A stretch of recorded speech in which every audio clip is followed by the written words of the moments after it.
Welcome back to another episode of Buckle Up, an ultra running conversation. Mandy, how are you doing? I'm doing well, Brian. We're at the end of summer. I feel like everyone's been listening to Brian and I talk about our kids and activities and running events, but it's been full. Would you say it's been a full summer? I don't Races? know if we're at the end of summer. I mean, maybe for like the school kids who will go to school in like 3, 4 weeks, but really, we got a lot of warm weather still left. It's only July 22nd currently. Yeah, Yeah. but I feel you with the kids, and you just came back from vacation. I think you were, gosh, were you at, what's those presidents, the four presidents, The Rock?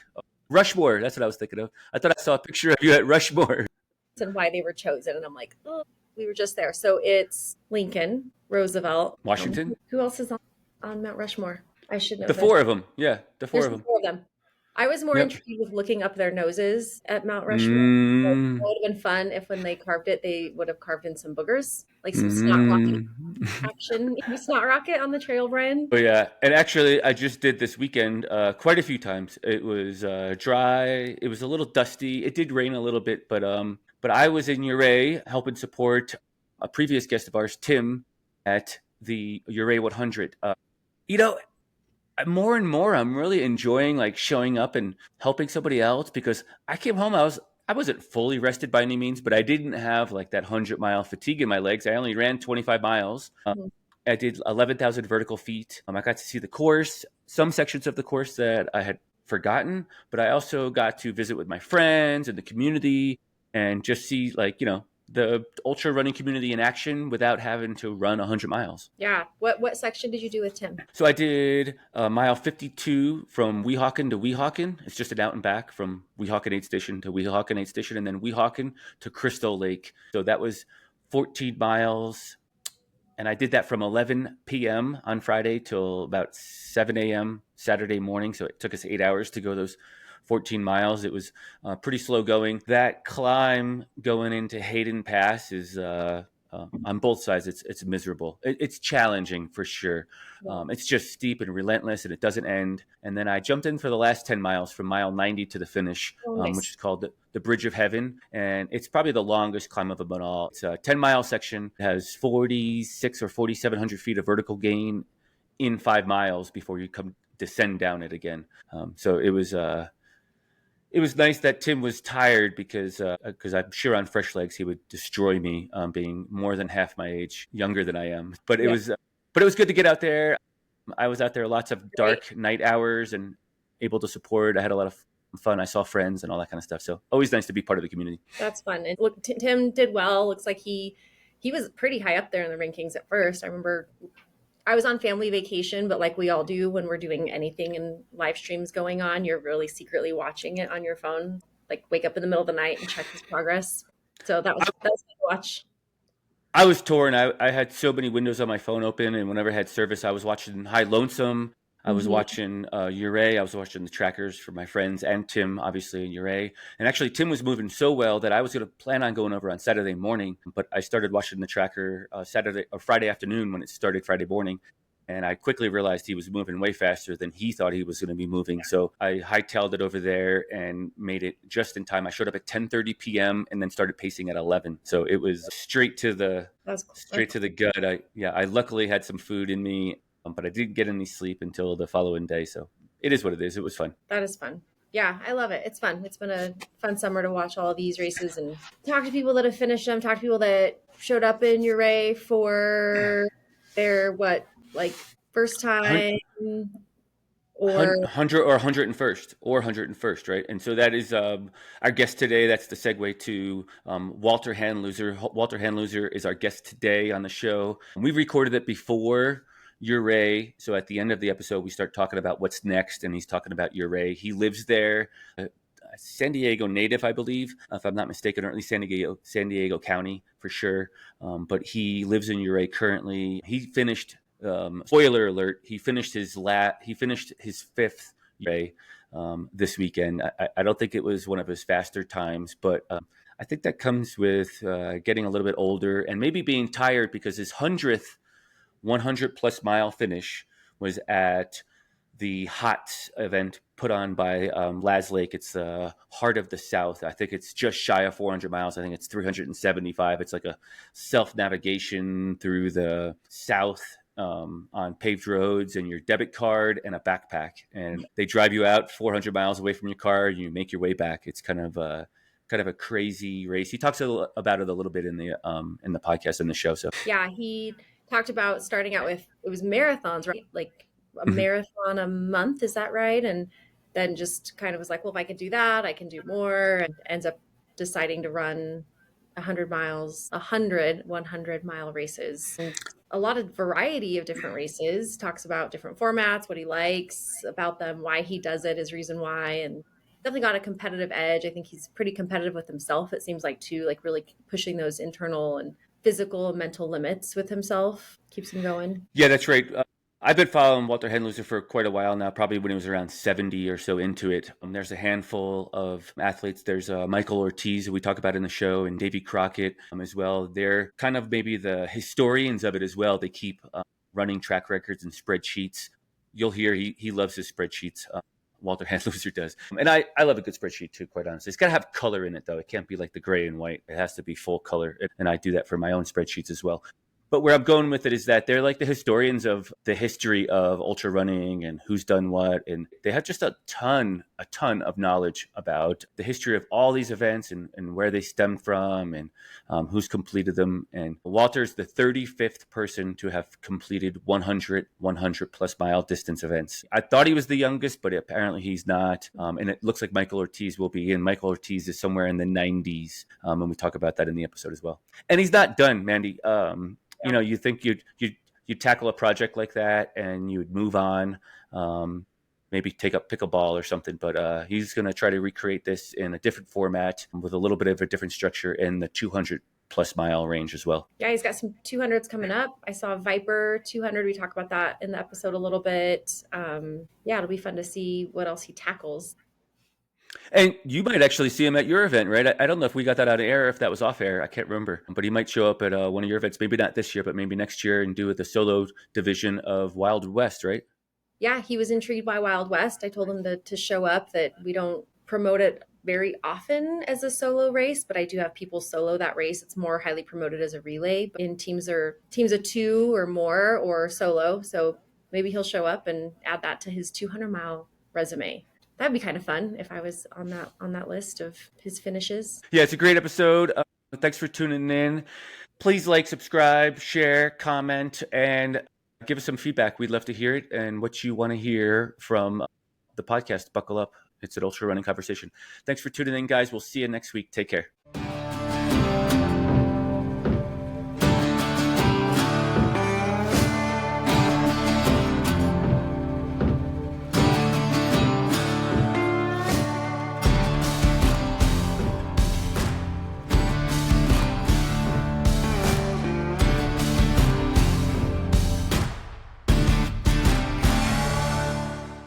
Hey, Walter Handloser, thank you so much for coming on the show. We appreciate you taking some time out of your busy afternoon. You're getting ready for a new adventure, but you've had a lot of big adventures in the past. We usually start the show by talking about how you got into ultra running way back in the day. How did this come about? What was your history with sport? What did that look like? Yeah. Let's see. So, would you like the abridged version, or would you like the I talk for way too long version? I'm guessing since it's a podcast, you probably want the I talk for way too long version. Well, I was going to say, if his version is as long as his ultra sign up resume, I think I have a finger injury from scrolling for so long, and my mouse might need to be recharged after that.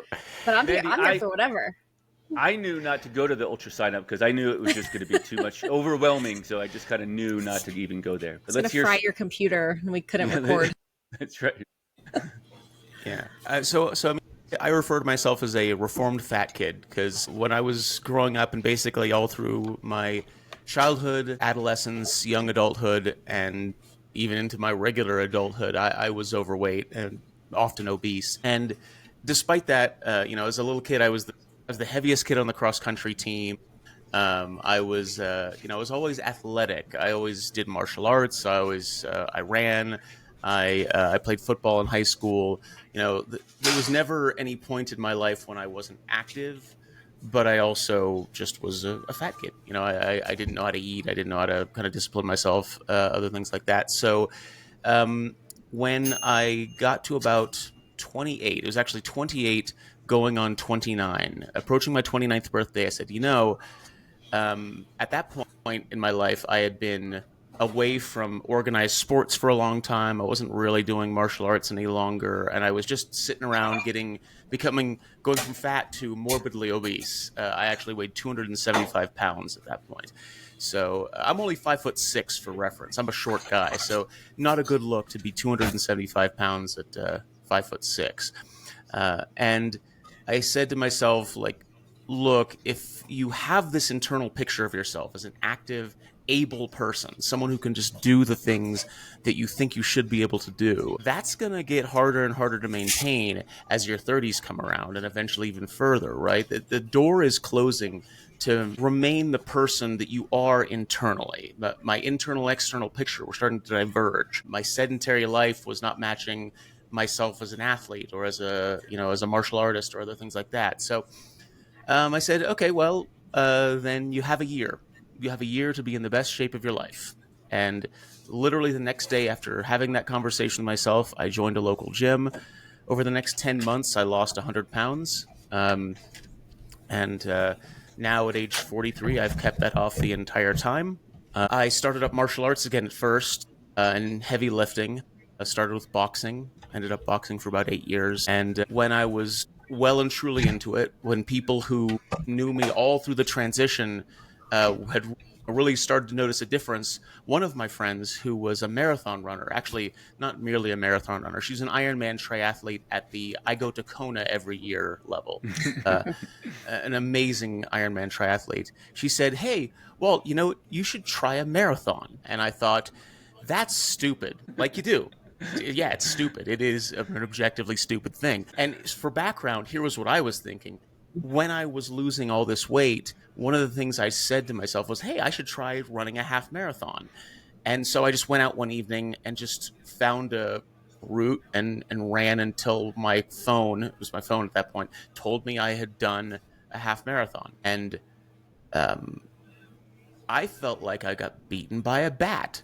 I got back and I felt like I couldn't sit down, I couldn't stand up, I couldn't untie my shoes. I felt like nothing worked, and I was like, "How do people do this for any distance longer than this?" And at this point, I was probably still around 200 pounds. It wasn't light, but these days I run at 190 sometimes. If I'm having an off month, right? It wasn't that much worse than I am now, but I felt terrible. And so I just thought, twice that? Yeah, bullshit. No. So anyway, I signed up for a marathon because I'm that kind of person where if someone makes it clear that that's something they expect I can do, I'm going to try and do it. If anything, just to prove to myself that their expectation of me was not like wrong or out of place. I'm that much of a people pleaser where, to some sense, if they think I can do it, oh yeah, I should show them that I can do it, of course. So I don't train, didn't do anything, just showed up at the start line one year of the now defunct Santa Barbara Veterans Day Marathon, a race in, of course, Santa Barbara. And it's in early November. And What year? What year, Walt? What year do you think this is? goodness, 2013, if I'm recalling correctly. Okay. I believe that's it. It would either be that or 2012, but I'm pretty sure it was 2013.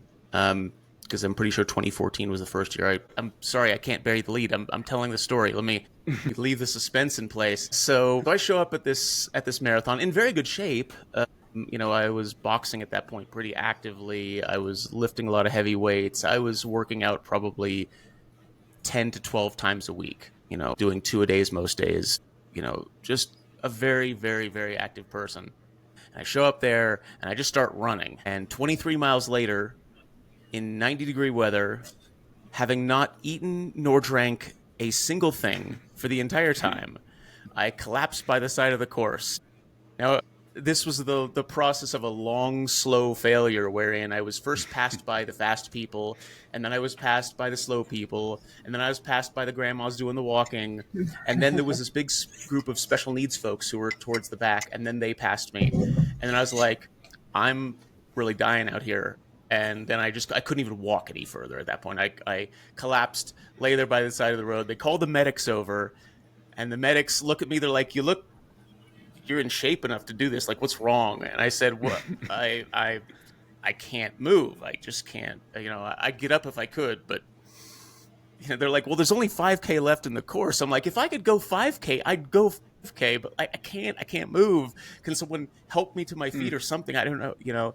So they end up calling the meat wagon and loading me up in this old Volkswagen bus and driving me back to the start finish, where this friend of mine, who I mentioned is a Kona level athlete, is just giving me the most disappointed look. And she and her husband managed to stuff me in the back of her little Mazda. I think it was a Mazda. And Charlie, her name is Charlie. Charlie turns around to me before we leave, and she hands me a chocolate milk and a cookie. And she says, eat this. And I said, oh, no, I can't. I really can't. I can't. I'm not going to. And she's like, that wasn't a request. Eat this. And so I kind of put these down my throat as best I can. And I think in about 5 minutes, I felt like I could have run that race backwards. And that's what made me realize, oh wait, this marathon thing, it's not just brute force. There's a real science to this. There's nutrition. There's a real knowledge base to get your head around.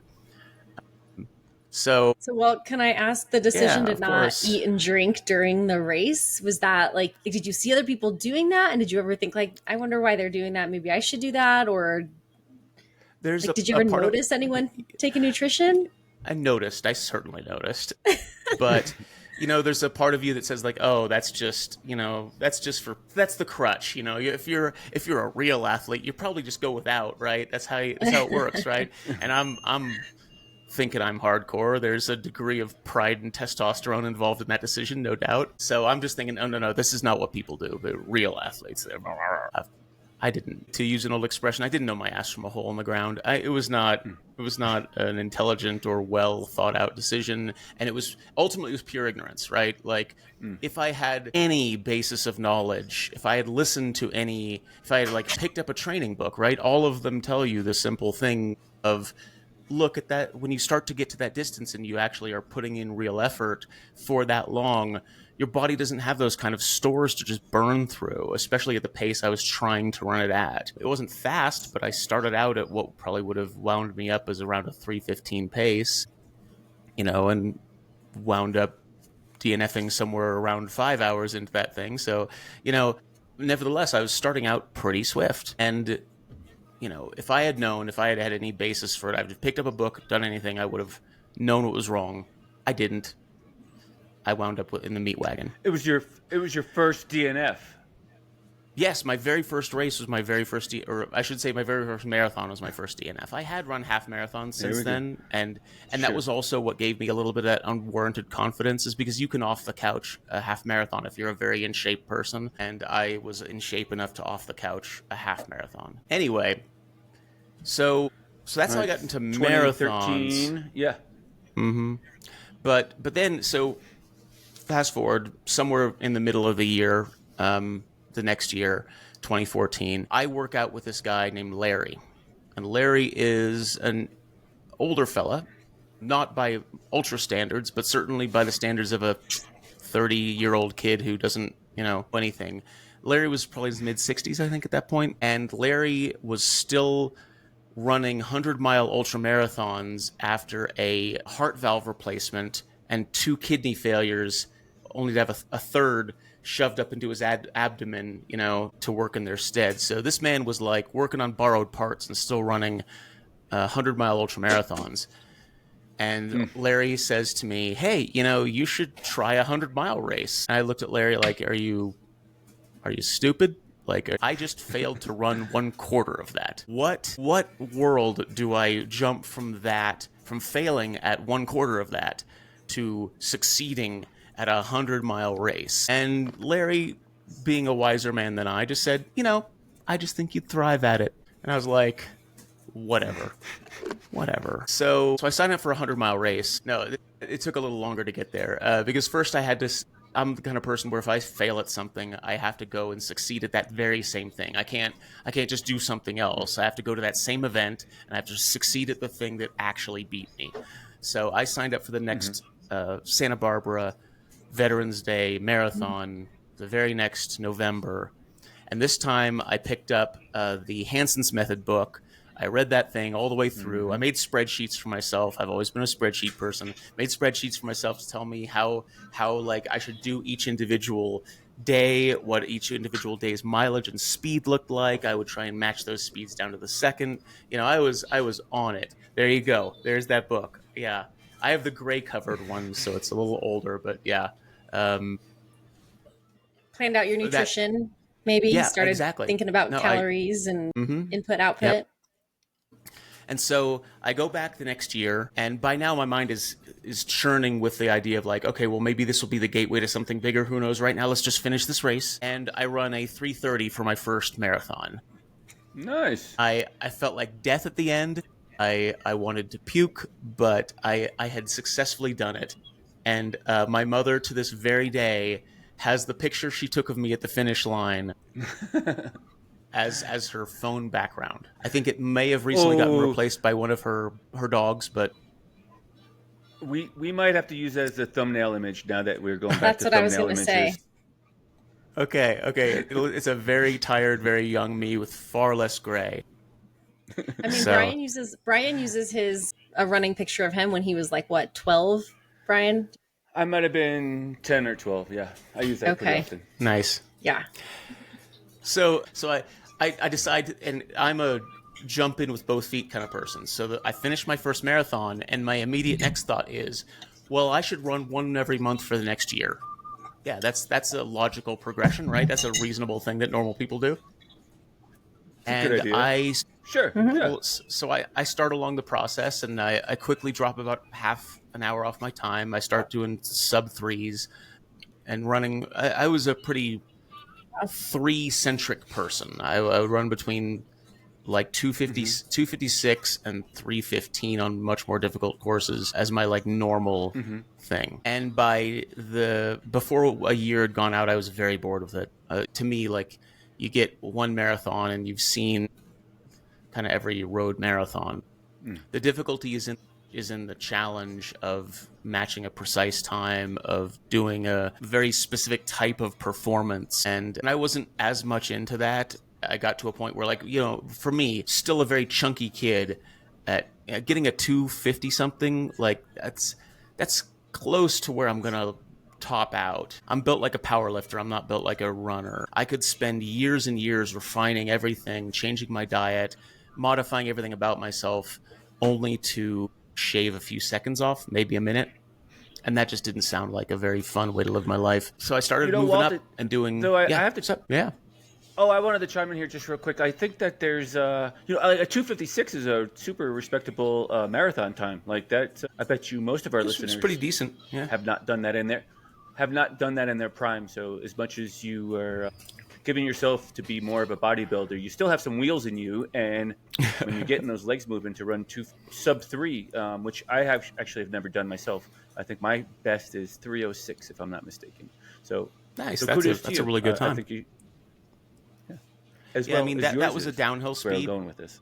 That was my all of my fastest times came at the Mountains to Beach Marathon in Ventura, which has 800 feet of drop over the course of the first 20 miles, and then a bone flat final 6. So it's really just it's a good PR, good Boston qualifier. Probably my favorite performance, like the one I'm most proud of, is I ran the San Francisco Marathon, which is a very tough, very hilly course. And I did a 3:03 at that. And that was one of those ones where I don't think I will ever be in that good of a shape again. I was in my perfect running condition. So I'm very proud of that one. But at any rate, I started doing when I did my first trail. 12. That's it. Oh, go ahead.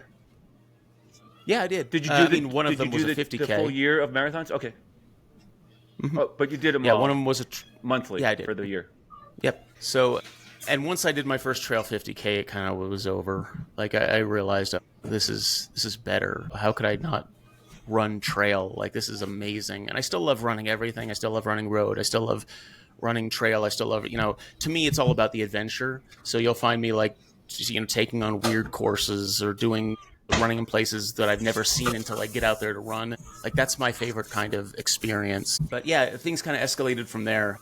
From there, I eventually made it to 100-mile distance, and I still haven't really looked back. I don't like going shorter than that anymore. So yeah, there you go. And So, the story of how I I actually can see got how to it 100 is transpired funny, by into- the way. yeah. So if you're curious. Yeah, let's do that. Oh, sorry, please. Yeah. Okay. So really quickly, and this one's a much shorter story because it's a humorous microcosm of how my brain works on these things. So I had heard of the Zion 100, and to me, the Zion 100 sounded like the kind of iconic race that I always wanted to have as like something I want to do. Like, it's the Zion 100. It goes by one name and it's only 4 letters. It got to be important. So Zion 100 was going to be my first, and I was going to run it in 2018. And then I thought, let's make it 2017. Probably better. And then, so I signed up for 2017. And not only did I sign up, I was on a road trip at the time. I pulled over by the side of the road the moment it opened up on Ultra Sign Up to sign myself up as soon as possible, because I thought, of course, this thing's going to sell out. It didn't. So I signed up the moment I could. And so I'm sitting there thinking, okay, I'm signed up for my first race. Cool. 2017 is going to be my first 100. And then I start thinking more, and I think, but Western States. It's not a Western States no, I actually think it was, but at any rate, it's not a Western States qualifier for 2017. So if I really eventually want to run Western States, I should probably get a qualifier in sooner than that. So after I signed up for Zion, I caved and I signed myself up for Rio del Lago in the previous November. And then I thought, that's a qualifier, but like it won't get me, like, if I fail at that, like, that's my last chance. Rio del Lago is literally the last qualifier of the year. So I should sign up for a safety race just to be sure. So I signed up for Run Rabbit Run that September before that. So suddenly what had supposed to be my first race became my third, all because I was panicked about getting a Western States qualifier. Yeah. And now, so I ended up finishing all 3 as my first 3 races: Run Rabbit Run, Rio, and Zion the next year. So there you go. That's my first 3. Started with the easy ones. 3. Well, I don't know. Run Rabbit Run's pretty tough. No, I And know. so That's what I is was saying. Rio. Yeah. Run Rio's Rabbit pretty Run. tough. I guess I don't know too. about Rio, but I was thinking Run Rabbit. Yeah. But I'm not familiar with the last one there. But specifically, I mean, I've heard of it, obviously. But that is 3, Walt, and we have 97 others to talk about. And there's probably a couple. There's probably a couple DNFs in there. There's so ones that are more than 100, like your last one that was the 100th that put you over the limit was, I think, a little bit more than 100, if I'm not mistaken. I think you're wearing the shirt too. Smidge. For anyone watching. Yeah, for anyone watching. No, this is the 2023 Vol State shirt, which is 314. But the one that I ran as my 100th was Heart of the South, and that was 400 miles. So Hots, yeah. The Hots, race, yep. yeah. Wow. All Laz. Its shirt is much uglier, though. All Laz conspired events. And those are a little bit different. I want to touch on that for just a minute. And we're kind of bouncing around a little bit. But they are like a little bit of a choose-your-own-adventure type of event. You park at one spot, they bus you to the other end of something, and you have to get yourself back there using maps and your own debit card and your own free will. Yeah. I mean, I think a lot of people, when they think of races in general, like organized races, they think of something where you're going from aid station to aid station, and there's food provided, and you're probably remote, but who cares? Because every 6 or 7 miles, you're going to see some form of support, right? Vol State sort of throws it out the window already in the sense that it's just 314 miles of open road. There's no support other than what you can get. Vol State, however, while it doesn't have official support, it's had the same course for something like 2 decades, or at least close enough to the same course where people know who live along it what time of year it is. And because the South is the South, they roll out the red carpet for these runners as they come through. There are actually Vol State's happening right now, and I've been following friends of mine who are running it, and it's amazing to see people set up like tents on their front yard. They're out there barbecuing and offering people stuff. They set out, they set out food, they set out drinks, they set out recliners on their front yard. Like you really feel like you are having a lovely experience of what the South can offer you hospitality wise. Did you ever just take a nap like in someone's recliner? Did you ever just like sleep here and then wake up and eat some So there's eggs and there's biscuits? this family, the Baileys, who live just outside Wartrace. They're something like 200 miles in, and they set up such a wonderful fare there. And yes, I slept a long time on their recliner. I did. Great folks. Saved my race. If you want that story, that's a very good story, and explains why in my finish line picture I'm in flip-flops. I think all of that support kind of got to Laz a little bit. Laz is the creator of the Barkley. He's not a person about ease and having a luxury trip. He's all about how can we add difficulty to this. And so now 6 years ago, he came up with an idea, because he's a mad genius like this. He came up with this idea of how can I make this, how can I take this back to the roots of the event, right? How can I take this back to Vol State, the early years when no one knew what it was, when there were no road angels, when there were no, established routes or anything like that. And in thinking about that, he created Heart of the South. Now, Heart of the South is a bit of a nightmare if you're not the kind to love this particular idea, because what you do is you drive to North Georgia and you park in a cornfield and you get out and you hop on a bus. And all you know is the distance that you're going to be running. That's it. And this year we knew it was going to be 400 miles, but we didn't know where. So you hop on this bus and the bus just starts driving in some direction.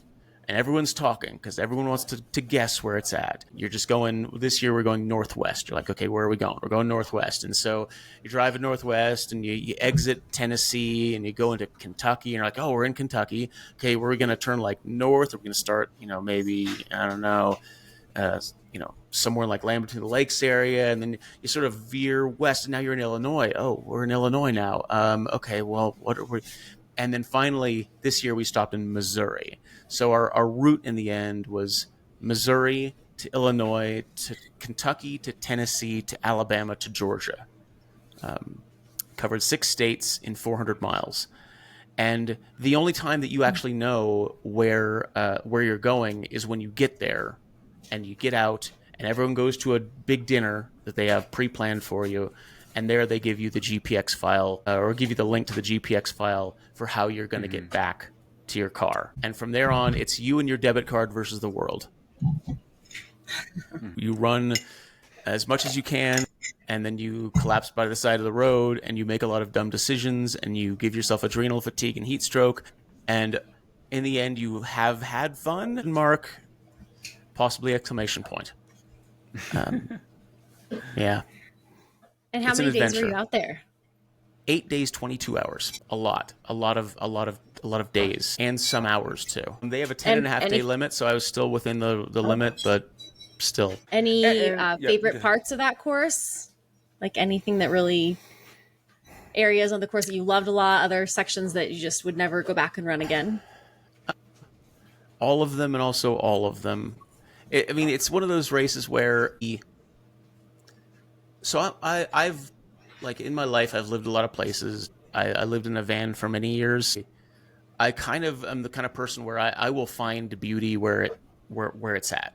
I've found beauty at truck stops. I used to regularly go to the Little America truck stop in Wyoming and like spend a whole day there working and then running what most people would call very scrubby, ugly countryside, which to me was just gorgeous. It's like, it's the essence of high prairie. And, so I can find beauty in a lot of different places, and the misery enhances the beauty. Like if you're suffering there's a level of appreciation you're getting for the scenery and for what it has to offer that you're just not getting from driving through it. You're seeing it much more slowly. You're taking in every detail. You could tell people what kind of trees are out there, although I'm not a tree identifier, so I couldn't.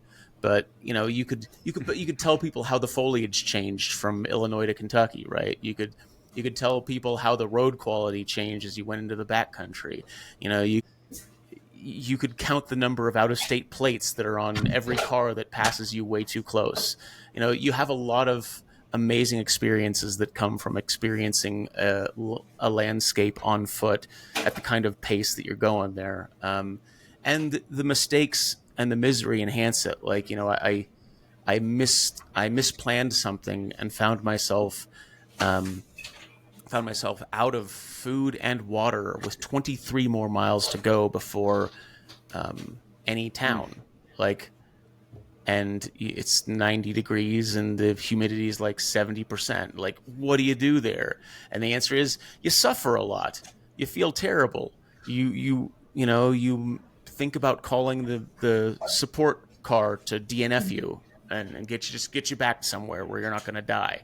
You have these moments of like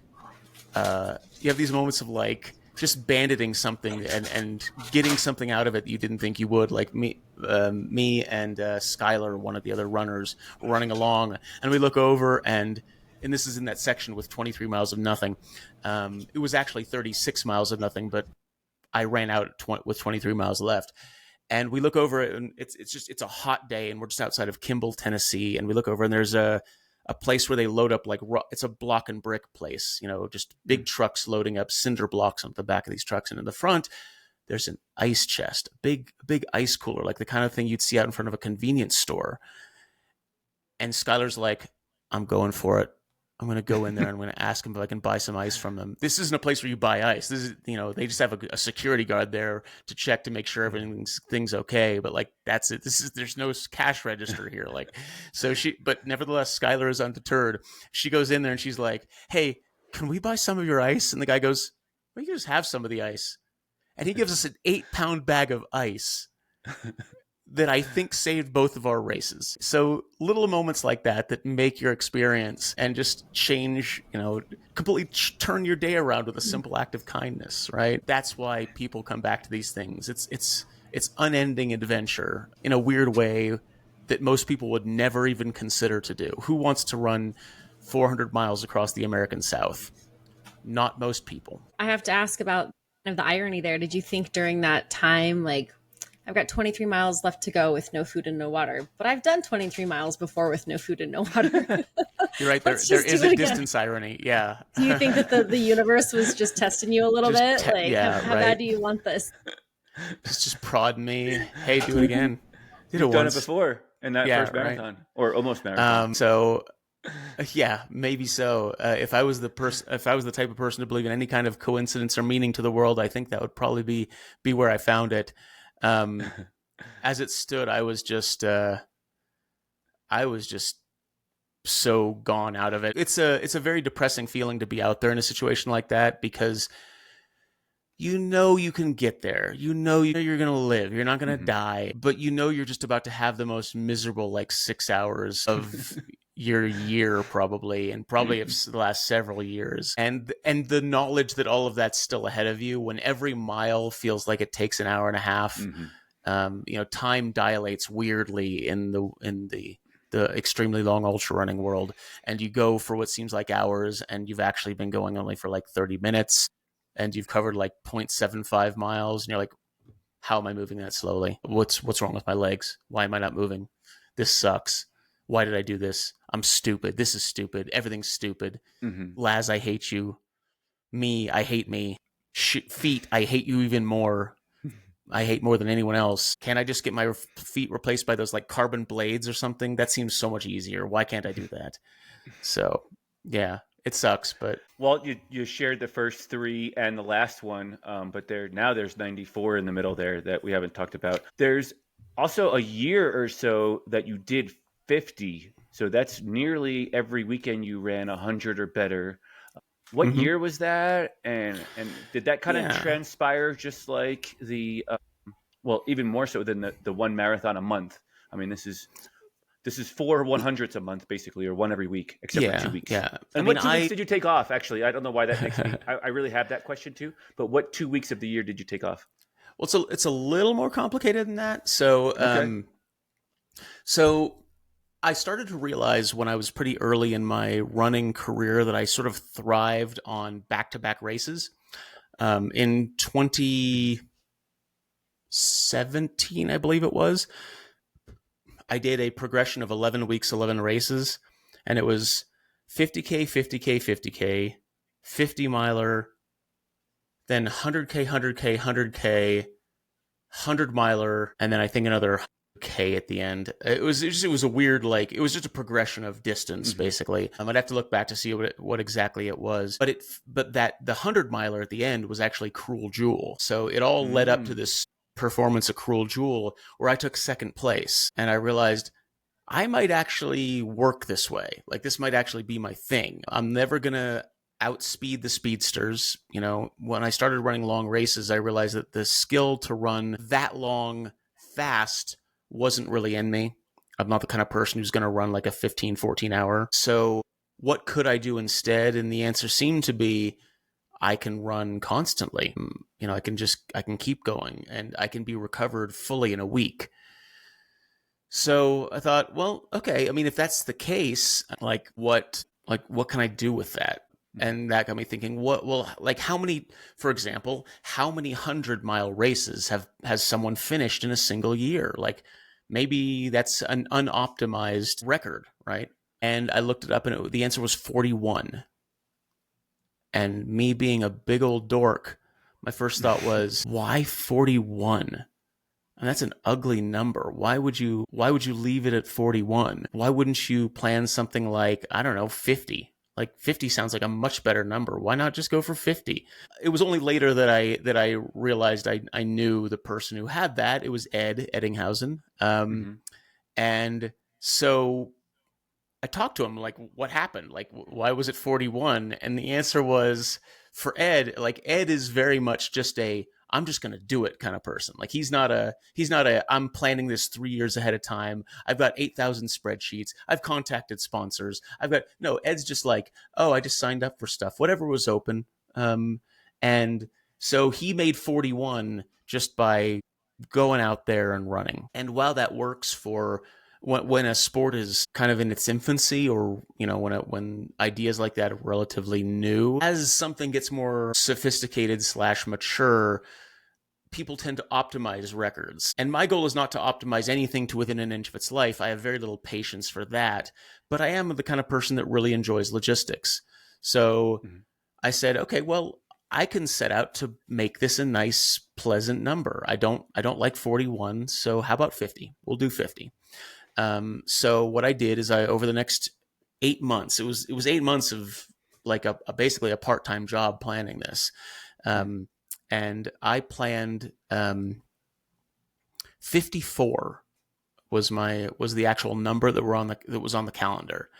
And that was what I figured I would need to get myself 50 finishes, because stuff goes wrong, right? You know, you plan 50, you schedule 50, your margin for error is 0, right?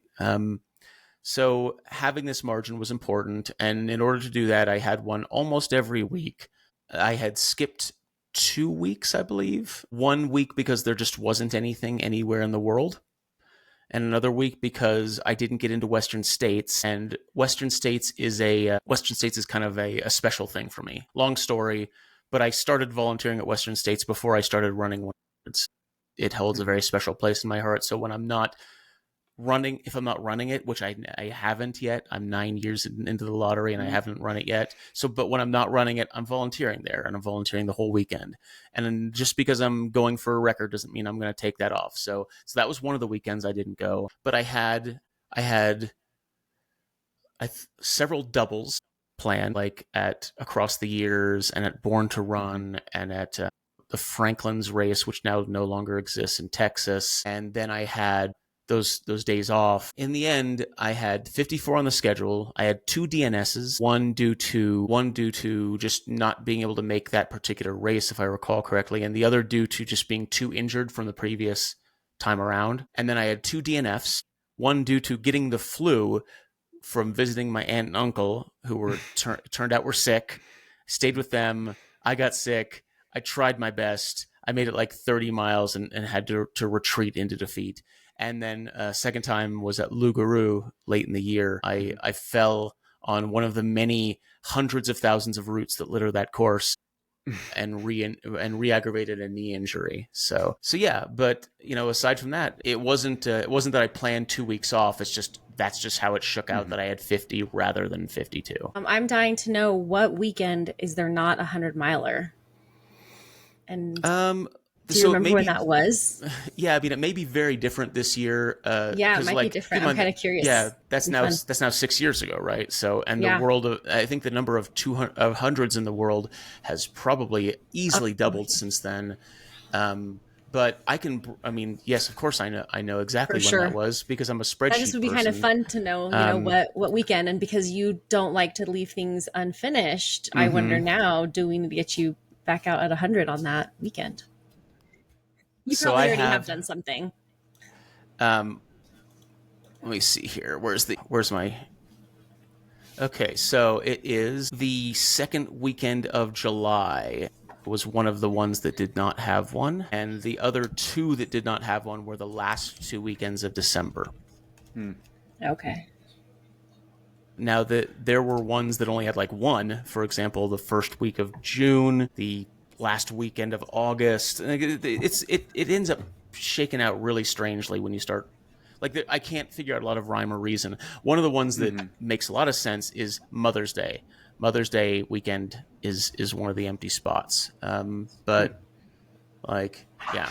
And now that I'm planning something similar with 200s, there's even more gaps in that schedule. Like you cannot, and we're considerably further away from being able to have a scheduled race every week. We have, I think last I checked, if you're just going in the U.S. alone, there's still something like 10 or 15 gaps. So we're getting there, though. They're becoming more sophisticated and getting more attention. But yeah. Walt, I got a couple questions for you. Of course. Sorry. Go on. Oh, I got a couple questions for you, and they're kind of like just grouped together. One was, what is the toughest 100 that you had that you did finish, and maybe not at the DNF? What is one of the most memorable or your favorite maybe out of it all? And how many did you fail at to get to 100, if that makes any sense at all? I have no idea how many I failed at, but the answer's a lot. Okay. I had a period of time when I was like leading up to Heart of the South. I had 6 attempts to make my 100th 100 and failed all of them for some reason or another. Most of them, the ones that I actually successfully started, ended because of my knee injury. Remember the knee injury I mentioned in Lougarou back in the day? Like that was a torn meniscus that has haunted me ever since, and I've had 2 surgeries on. So that that has led to a lot of failure over the years. As to what the most difficult one is, I really don't know. Like, one of my favorite races is San Diego 100. And I am thoroughly of the belief that it is not the most difficult race out there. In fact, I've raced much harder. But it is one of the most difficult races for me. Because to me, I have this expectation that I should sub 24 San Diego 100.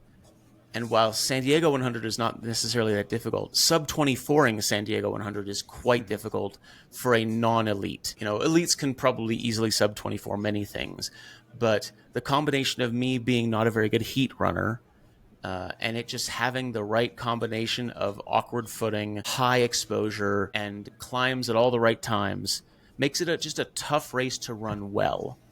So I love that race, not just because I grew up in the area, but because it's a genuinely difficult race to perform well on, and I love it for that difficulty that it provides. It seems well tailored to my specific abilities, right? To me, there are more. Like, I could say Uray 100, right? It's one of my favorite races. In a few days, I'll be going for my 5th finish there. But like at this point, it's a known quantity. It's an extremely difficult race. But it's an extremely difficult race I've never failed to finish. And that's because I train in this area. The final climb of the race is, I can see it from my window. It's it is remarkably difficult in a way that I'm comfortable with. I'm a climber. I'm, because I was a lifter, I'm now a climber. I can get up a mountain very fast and then get back down that mountain pretty darn fast too. Yeah, that's a remarkably difficult race. I cannot emphasize enough how difficult Ouray 100 is, but not for me. And also it helps that I've given up on really being truly great at it. Like there's not a benchmark of performance wherein like I'm never going to get in fact, I don't think anyone's ever going to get a sub 24 there. Right. Like, and so having no real, hard performance benchmark where there's like a new buckle you can get if you go beneath this, that also helps making it a little less mentally stressful, and a little less focused on that performance aspect. One of the most difficult races I've ever run is the Spine. And I don't know if we want to count this because it's 270 miles. So it's not really 100, right? But, just the nature of it as a winter race in a very wet locale with a very high degree of technicality to the footing, it can fail you out very easily. Like I ran it the first time and I did okay. And I ran it the second time and I broke my foot, right? Like it had everything to do with just having the wrong gear at the wrong time and making the wrong choices. And I love that. I love that this is something that can, kick my butt no matter how much experience I get. I love races like that. So I'll be going back again next year, to go for my third attempt. That's a great one. I would actually recommend everyone do that race. If they're at all interested in non-Arctic winter races. This is not a race that will give you frostbite. This is a race that will cause you to wonder what the term dry means, wonder if you've ever been dry, or if you'll ever be dry again. And it's fantastic. So that's a very difficult one. It's also very memorable. It's a point-to-point race. I love point-to-point races or single loop races. I love going to a place and experiencing it like bit by bit and having it unfold before me so that you get that experience there. And for the same reason, I think like one of my recent experiences that I think it's a new race, but I think it has a lot to offer and has a lot of room to grow is Summit 200 here in Colorado. It's a single loop in a sense, but it's separated out into a bunch of smaller loops to maximize the ability to reuse aid stations because they're working with a very limited group of volunteers. So it's a very intelligently planned out race. So far, it's in the first 2 years, its map has changed considerably. Its start finish has changed, and I look forward to seeing how that grows because I'm absolutely going to be back there next year. Not in 2 weeks? No, not in 2 weeks. I'd like to, but it's one only has so much money, and hundreds are expensive as I'm learning. Yeah. So while speaking of that, I was just curious, what do you do when you're not running? What pays for the running shoes and the race entry fees? I don't understand the question. When I'm not running, there's times. Are you working from your runs all the time? Yeah, right. Well, funny enough, when I first started running, I was a business consultant. I was like in a business consultancy position. So I had clients who had my number and I'd be out there running along the road and suddenly I'd get a call and I'd stop and I'd walk along the side of the road with my business phone up to my ear, taking a call from some important client. And then and they'd be like, "What's that noise in the background?" They're like, "It's just I'm on Highway 1. It's fine. Just chill." Just getting my running.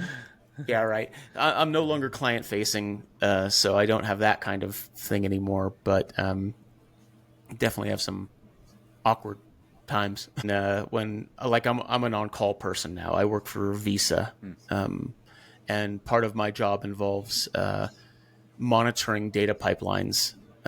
So yeah, I'm a corporate stiff, a technician who has always been a technician. I'm a professional dumbass who has failed up his entire life. I dropped out of college just to go straight into the tech world. With that, I've still worked as a data scientist and a business consultant, and now I work for a Fortune 500 company. So I don't know what people see in me, but it isn't a degree. I'm a person who works to pay my way into races and to make my life a little more comfortable, and that's it. I'm not a career person. I'm not I'll happily change career at a drop of a hat if it seems like there's something that is more challenging or interesting to do. To me, it's all just fodder for what I do in my chosen time. Mm-hmm. Walt, you just did this, just completed, again, congrats on the 100 100 miles Yeah. or better distance. It was a huge undertaking, a huge project. It sounds like you're sort of trying to create something similar in the 200s that you alluded to a second ago. But so it Yeah, doesn't sound like you're stopping anytime soon, is where I'm going with it. It wasn't like this is a completed project and now it's just time to hang up the shoes. What is life's the not a completed drive? project. Yeah, what is the drive though? Where does the drive come from? What are you trying to get out of this, or what's your why, and why are you out here doing it? I don't know. That's okay. And this isn't meant to be offensive at all, but like that seems like a strange question because everyone has something that just excites their passions, right? Mm-hmm. And you may not even be conscious of why it excites your passions or of why it's the thing you want to be doing with your life. And I'm very much that person. I've found something that I seem to thrive in. Like I'm rarely as happy as when I'm out there for multiple days and multiple nights, just enjoying the suffering. And if I can find a way to do that in a way that people find interesting or cool, I'm absolutely going to do it. I will, okay, so um, just like with the 100-mile record, I decided, hey, what's the 200 mile? What's the most 200 milers people have finished in a year? And the answer turned out to be 13, I believe. It's either 12 or 13. I believe it's 13. And I actually met the guy who was setting that record as he was setting it. It's James Delorme, and he like Ed was just sort of doing what he could that particular year. And so now I'm sort of bringing my obsessive logistical weirdness to it, and that to me is part of the joy of it. Like Mm-hmm. I've put together what I genuinely do think is the most comprehensive list of just 200 to 400 mile races on the internet right now, that isn't just like DUV or something like that. DUV Mm-hmm. is a fantastic resource, but it's not curated in any real sense. And so like in an attempt to find all of the 200-mile races that would apply to some kind of record like that, I've had to curate a very carefully made list. And now I get to put together a schedule that does things like minimize the amount of travel and maximize the amount of value I get out of any one trip that I make. And I get to determine, okay, where am I going to live during these times, and what am I going to do? And I can put that obsession of mine to real important work in my brain. So I don't know. I mean, like, I don't know how to answer what Mm-hmm. drives me, but it just is the thing that excites the passions within me to make this plan and then to execute it, and to along the way suffer from my art, I guess you might say. So, Okay. yeah. All right. You're the 35th person to have finished 100 miles, I believe. And also, I think you're the youngest. And so, if you don't No, mind telling not us, the how youngest. old are you? You're not the youngest? No, I'm not the youngest. There was a guy who rushed to it I think he's in his early 30s. I'm 43. Okay. I am one of the youngest, but I am definitely not the youngest. There may be two people younger than me, and soon to be three, because I know that Michael Ortiz is definitely getting on there. He's either at 99 or 100, depending on how he counts it. So, Yeah, I've actually followed Michael's journey through COVID, and when he ran the treadmill one, he ran around the living room on the cardboard in his New York City apartment, all during COVID. He's got some really interesting stories. I actually introduced him to a friend for a different podcast back in the day, just at the end of COVID, for all those unique adventures he did. I think he did a rooftop one as well during COVID. He just did some unique ones. Did you ever come up with any crazy unique ones yourself, or were yours mostly sanctioned events? so I will only do sanctioned stuff. Like if I'm doing something on my own, it's kind of for the joy of just being out there and being weird. Like I've never done a self-sanctioned 100, because to me there's some part of that wouldn't count. There's no organizing body, there's no ratification of the process. I don't even like doing virtuals for that very reason. Like they all seem too loosey-goosey. I'm a person about rules. Like when I went to do the hundreds, I realized no one had previously made a rule set for what counts. So the first thing I did was I developed a rule set. I thought about all the ways people would game the system, and I tried to close those loopholes in this rule set. And then I put the rule set up for a vote from people who were following me at the time, and said, look, tell me if you think these are adequate. Do you have any suggestions to add? Do you think X, Y, and Z should be counted, or just, should these be counted or not, et cetera? Sure. Like I really was interested in systematizing the process, because if you don't systematize the process, it's kind of becomes meaningless, right? Mm-hmm.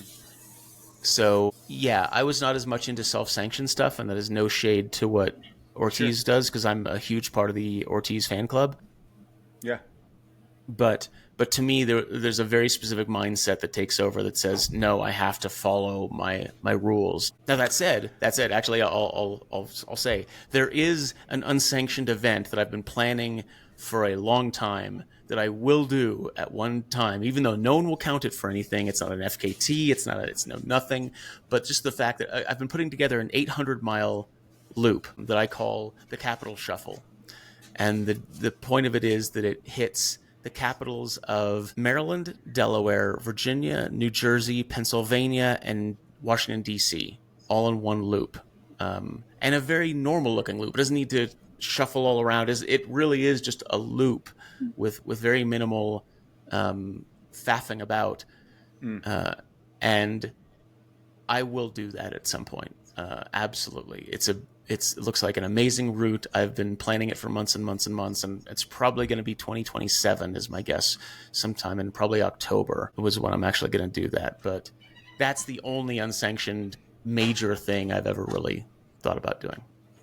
You think you have any friends that'll jump in and do it with you, or invite anyone, or are you just going solo? It's your project, your thing. I'm gonna call out Johnny Cartwright right now, because I found myself next to him on a. He's out running Vol State right now. Go Johnny! But I found myself next to him at the Tulsa Urban Adventure 100. We shared a good portion of that race together, and I told him about it, and he was both feet in. He was like, "Tell me when you do that. I'm going to come along with you." So, all right. Yeah, Johnny, it's memorialized on a podcast.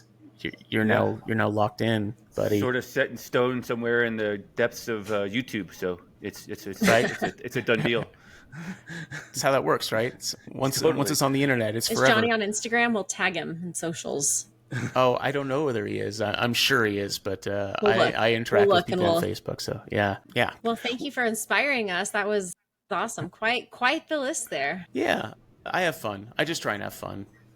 And hopefully other people have fun with my weirdness too. I do find it unique and fun. I do follow you guys, yourself, Michael Ortiz that you talked about, David Crockett, for me, the legends in the sport that are just doing just phenomenal things. And so I love the history. I love the aspect of it. I like that you're creating boundaries for it, right? So it's not so willy-nilly. It's not so loosey-goosey. Mm-hmm. There are some boundaries to it. And that just is going to make us all better in the long run, right? It's gonna kind of solidify a little more of the process. So we appreciate it. I look forward to hopefully running into you this weekend. I knew I was coming on this podcast with you today, so I dusted off the old Ura 100 shirt with my 2 cones on it. They're kind of hard to see in the camera light, but maybe in 4K it'll look better. Oh, I can see it. But my 2 cones, which is the signature finish line of the Ura 100, because there's literally just 2 cones out in the middle of this park in Ura. So I'm looking around. I have my Ura hat somewhere very close to me. I was like, if I can just grab it really quick and switch, that would be very, very appropriate. Very fitting. Right. Well, you're wearing the Ultraspire team hat from this year, which I am also a team member of. Yeah, and so that's been a great process. Yeah, I mean, I love them. I mean, and they're the first and still the only group I've ever decided to be a part of. I'm not just one of those I won't tell you I like a product just because you're going to throw some free product at me, right? I'm a picky bitch in the most strict definition of picky bitch. And, I will write a terrible review of your product no matter how cheaply I got it. You could hand it to me for free and I will rip it to shreds if it's in fact, the most scathing review I ever wrote was for a free Kogala that I got back in the day when they were still working out the bugs. It was still a very rough product. And I wrote them just scathing review. And after that, they brought me on as a product consultant. And I was like, oh, okay, they really want to succeed. I understand now. And I've been using Kogalas ever since. I now pay for mine full price, but nevertheless, they are a product that they took the suggestions I had, and it's an amazing product now. But Ultraspire is absolutely that. And I don't want to turn this into a commercial, but I just Sure. like when I ran this 400 miler recently, I did the entire thing in the new Zygos vest. The Zygos And 6 is just a phenomenal yeah, vest. It's just oh my absolutely God, leaps and bounds above everything else on the market, in my opinion as everything. well. Like, it's amazing. Like, I don't get how it's so good. Like, I ran 400 miles with no discomfort while carrying a gallon of water at a time.